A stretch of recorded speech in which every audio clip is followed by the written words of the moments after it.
Welcome back to the Chelsea Academy Challenge here at the start of Season 2. Last year wasn't bad, but let's see if we can make this one even better. It's the Qatar World Cup this year, so it's going to be a tough season and we need the squad to compete, which could be difficult given our transfer rules, but let's see what we can do. As we know from last time, Cesar Azpilicueta, captain, leader, legend, has left for PSG on a free.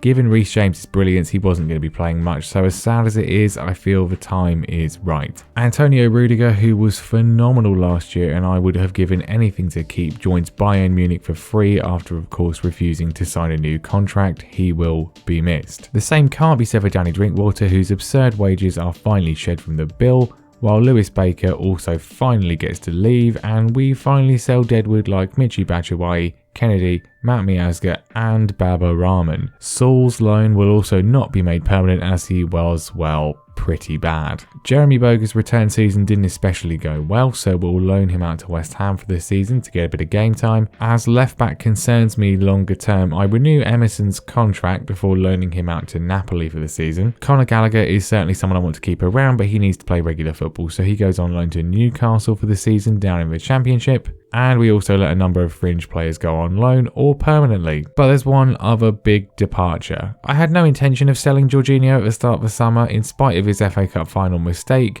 but he signed a new contract during the season in which his moron of an agent locked in a promise that he'd play in central midfield, which I had no intention of doing, so he demanded to leave and Man United agreed to pay us at least £36.5 million for him, which is not particularly devastating as he's 30 and he wasn't really that great for us last season. Now, we've made a few signings because given the limitations, I want to be able to keep my options open. First up, we signed Sean Longstaff from Newcastle on a free. He's a very versatile midfielder and he has absolutely zero playing time expectation, which is great. Similarly, we signed Todd Cantwell on a free from Norwich. He's unlikely to really play much, but as a player we can sell for money or loan out and use if something really drastic happens to everybody else. There's no risk at all, and indeed we do loan him to Valencia. We also managed to beat off loads of other top clubs to get Florian Grillitsch from Hoffenheim for free. He's a natural deep line playmaker and has had a phenomenal season, so this could be a cracking bit of business. He's certainly going to play a role in the team this year. I mentioned left back concern me a bit. Well, Teo Adaramola of Crystal Palace looked like a promising prospect there, but I didn't think we'd be able to get him. So when Palace just offer him in exchange for Nathan Baxter out of the blue, I bite their hand off. And we really don't need more wingers, but hey, when you can sign Rayan Cherki for $8.25 million from Lyon, you take it. Now, most substantially, we obviously need to replace Cesar Azpilicueta, and we have the perfect replacement in a guy the club sold last year. We activate Tino Livramento's $40 million buyback from Southampton, getting a $6 million rebate in the process. He's had a great season and is a perfect fit, just a younger, less developed version of Reece James. If we can keep them both happy, we have right back sorted for the next decade. And then, on a very similar vein, we need to replace Rudiger, so we spend £40 million to correct another Chelsea mistake. Fikayo Tomori rejoins from AC Milan. I did this one nice and early as that team from Merseyside was snooping around. What can I say? He's the perfect defender and the club was utterly moronic to let him go. I will do no such thing. And that was pretty much it. Yep. Oh yeah, I guess before you hear any wild rumours, we signed Kylian Mbappe on a free. I mean, what could you say? How could you not? When are we ever going to be able to sign one of the world's best players, aged 23, for free ever again?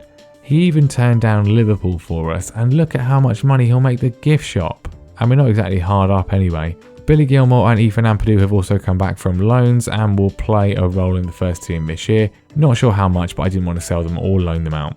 So overall, pretty successful really, not that everyone apparently agrees.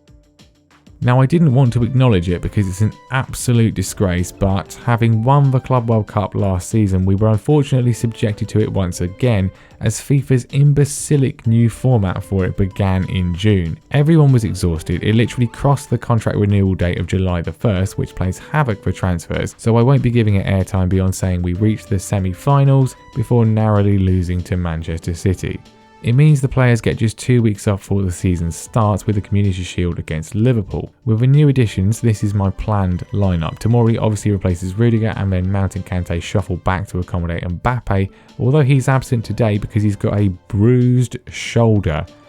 Not sure how that stops him from playing really, but I didn't make this game. It's safe to say we are pretty awful. I don't think we actually have a single highlight all game as Liverpool hit the woodwork, but the defence is immense and we make it to penalties. Mount misses early on, but then Mendy goes Super Saiyan and Christensen gives us an undeserved but incredible win. Our first trophy of the season, will it be the first of many? We have a good squad, a big squad, really too big, but given the ridiculous fixture list once again, we'll need it, especially as Mbappe gets injured 3 minutes into the opening Premier League game against Sheffield United, but we manage okay without him as it's a fantastic 6-2 win with another Lukaku hat-trick. I've given him the captaincy and he's certainly delivering. Mbappe is only out for 3 weeks, which could be worse, but not a vintage start from him. Oh, and all our exports so far, 1,517 extra season tickets.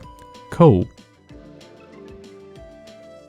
We then get to play another promoted side in the form of Fulham, and despite an early Kante red card, we ran out 3-0 winners before a comfortable win at Ellen Road, which actually sees us go clear at the top as Liverpool drop some early points at Everton. We crush Man City in a brutal display before doing the same to Aston Villa to maintain our 100% start. Last year we were constantly chasing Liverpool, at least for now the shoe is on the other foot. A 5-0 win over Spurs with another comprehensive performance sees the run continue. We are playing ridiculously well, but surely this isn't lasting much longer. Our Champions League group is better than last year, but we still get PSG, though we have of course stolen their best player. We end the month with a comfortable win at Brighton, a fit again Mbappe getting his first assist as we remain top of the actual Premier League.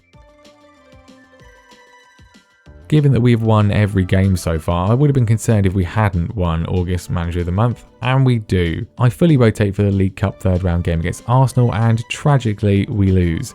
Given the fixture list, I don't really care. The league form continues though with a comfortable dispatch of West Ham as we stay top, though Liverpool are still right at our heels. It's safe to say Mason Mount has adjusted well to central midfield, Chilwell has clearly had his Weetabix, and Lukaku has already scored 13 goals. Mbappe naturally scores his first goal for the club against PSG as our Champions League campaign gets underway with a 3-1 away win. And then we go to Old Trafford to face third place Manchester United, and Lukaku shows them what they're missing with another captain's display. A crucial late winner which keeps our incredible start going, but alas, we're still only 2 points clear of Liverpool. The second 11 beat Galatasaray with ease, we secure Kante for another season at least, and then we destroy Burnley 7-0 in perhaps the most one-sided game of the save so far.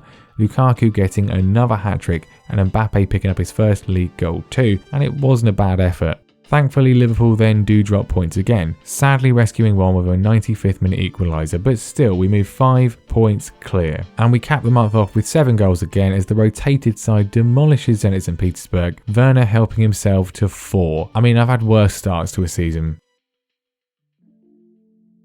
Perhaps unsurprisingly, we begin the month with Manager of the Month again. I could get used to this. Lukaku picks up a deserved Player of the Month as well. And then Liverpool lose to Manchester United while we put 6 past Leicester in another dominant display which includes 2 goals from Timo Werner in the space of a minute. This means that we go 7 points clear. I mean, I'm not complaining. But it's Liverpool we then face. We travel to Anfield with a Community Shield win, of course, but an otherwise dreadful record against them so far in the save. If we can't win this one though, we never will. Mbappe and Lukaku combine to force a fine early save from Alisson before Hakim Ziyech bangs an absolute beauty of a free kick into the top corner. We are unlucky not to double it as Mbappe's effort is chalked off, but in the second half Kai Havertz destroys their defence to allow Lukaku to score his customary goal, and then they combine again 10 minutes later for a goal even more brutal than the last. And that's how it ends. 3-0 at Anfield and another supremely dominant display. Liverpool had no highlights at all and barely had a kick. Absolutely glorious. We go 10 points clear of them. I'm saying all these things, but I'm not fully believing them. Surely this can't last. We go behind early against Wolves, but the result ends up the same as we bag 5 more goals. Man United can only draw as well, which can't hurt. We get fewer goals but a no less emphatic performance in the home game versus Zenit, which secures us progression with 2 games left. We haven't really looked at the data hub much so far, but this is good, right? As are our player development stats. Brentford are having a good season, but they're no match for us. And then Liverpool lose again. I'm going to have to start paying attention to the Manchester clubs instead. Kai Havertz, who has been pretty ridiculous so far this season, bags a hat-trick as we once again show our superiority to PSG to win the group at a canter. And the month ends with another comfortable win at Carrow Road. Liverpool lose again as well. Is everything okay, Jurgen? If you told me we'd end November 15 points ahead of them after last season, I would have thought you were mad. Assuming Man United win their game in hand, a 9-point lead at this stage is crazy. November is going to be pretty short as the World Cup gets underway, but it starts just like the previous two as we make it a hat-trick of Manager of the Month awards. The dead rubber against Galatasaray is a 2-0 win, which continues the run before we face Arsenal in our final pre-World Cup match. We did of course lose to Arsenal in the League Cup earlier in the season, so revenge is needed. We race into a 2-0 lead through Mount and Christensen before Saka pulls the goal back, but then two textbook Chelsea goals from Lukaku from utterly phenomenal passes from Mount, and then Mbappe destroy any Arsenal hope. This team is just brilliant. The effort, the work rate, the intelligence from everyone all over the pitch is just so enjoyable right now. Man United and Liverpool win, so we have to settle for a 12-point lead going into the World Cup. Our goal difference is 54, we've only conceded 8 goals so far, and yes, whisper it as quietly as possible, but we've obviously won every single league match, which is absolutely insane and absolutely not lasting, and apparently a division record. Despite not really being a possession side, we're just utterly merciless in attack and brutal in defence, which is a pretty great combination. Stamford Bridge is packed out every week, which just reminds me that we really need to increase the seating. Lukaku's 22 goals so far sees him top of the scoring tree, with Mount and Havertz topping the assist charts. Having Kante sitting deep with Mount now central with Havertz has been the biggest improvement to the system imaginable, with so many of our goals coming from through balls from them, while shoving Mbappe in there certainly hasn't made things any worse. Defensively as well, Chilwell and James have been absolutely fantastic, and it certainly always helps to have a world-class goalkeeper like Edouard Mendy between the sticks. We get 4 players in goals top 50, Lukaku and Mbappe making the top 10, but let's just hope we can pick this momentum up again after the moronically placed World Cup, and no one gets badly injured. We have 14 players going, our entire starting lineup except Kai Havertz, because I don't have the real names fixed, so Germany can't call up real players, which is probably a good thing. It's an absolute horror show for England, who get knocked out in the group stage behind Poland and Uruguay, but hey, at least it means our guys will get a bit of a rest. Senegal and Morocco also get knocked out. Belgium then get dumped out in the second round, while Croatia lose in the quarters, meaning Kante, Mbappe and Christensen are the only guys who have to play all the games. The final will be a repeat of 2006, and the outcome is the same. Italy are world champions at a tournament at time of recording they might not even qualify for. Commiserations to Kante and Mbappe, you don't get a second World Cup. Congrats, I guess, to Emerson. He's not here at the moment, but I mean, hopefully he can hear me. We'll send him an email. Most importantly though, we emerge more or less unscathed. Our youth intake preview is undoubtedly better than last year, while we get Copenhagen in the Champions League knockouts, and we finally return to action against Everton for the final game of 2022, and we show no signs of letting up post World Cup, with a solid 3-0 win. We end the year with 51 points out of 51, and Man United now is our closest challengers. Lukaku has to settle for 3rd in the Ballon d'Or and 2nd in the FIFA one, which is a shame as he's been phenomenal, which really is all you can say about our season so far. Can we maintain this? This is Football Manager, so I always have a constant feeling that something terrible is just about to happen. But right now, we can dream.